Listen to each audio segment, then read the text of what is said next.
తిరుమల శ్రీవారిని సినీ నటుడు తరుణ్ దర్శించుకున్నారు. వీఐపీ ప్రారంభ దర్శన సమయంలో తరుణ్ కుటుంబ సమేతంగా శ్రీవారి సేవలో పాల్గొన్నారు. ఆలయ అధికారులు స్వామివారి తీర్థ ప్రసాదాలను అందజేశారు.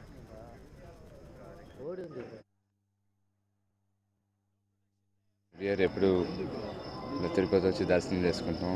మళ్ళీ ఈసారి రావడం చాలా సంతోషంగా ఉంది. అది మొన్న కొత్త సినిమా ఓపెనింగ్ అయింది. సో 14th నుంచి షెడ్యూల్ స్టార్ట్ అవుతుంది. సో స్టార్ట్ అయ్యే ముందు వచ్చి దర్శనం చేసుకుందామని వచ్చాం. సో వెరీ హ్యాపీ, ఫ్యామిలీతో పాటు వచ్చాను. అండ్ తిరుపతికి ఎన్నిసార్లు వచ్చినా తనిపించదు. అండ్ చాలా సంతోషంగా ఉంది. దర్శనం అది చాలా బాగుంది.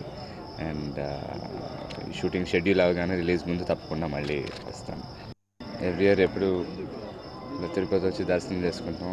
మళ్ళీ ఈసారి రావడం చాలా సంతోషంగా ఉంది. అది మొన్న కొత్త సినిమా ఓపెనింగ్ అయింది. సో 14th నుంచి షెడ్యూల్ స్టార్ట్ అవుతుంది. సో స్టార్ట్ అయ్యే ముందు వచ్చి దర్శనం చేసుకుందామని వచ్చాం. సో వెరీ హ్యాపీ, ఫ్యామిలీతో పాటు వచ్చాను. అండ్ తిరుపతికి ఎన్నిసార్లు వచ్చినా తనిపించదు. అండ్ చాలా సంతోషంగా ఉంది. దర్శనం అది చాలా బాగుంది. అండ్ షూటింగ్ షెడ్యూల్ అవగానే రిలీజ్ ముందు తప్పకుండా మళ్ళీ వస్తాను.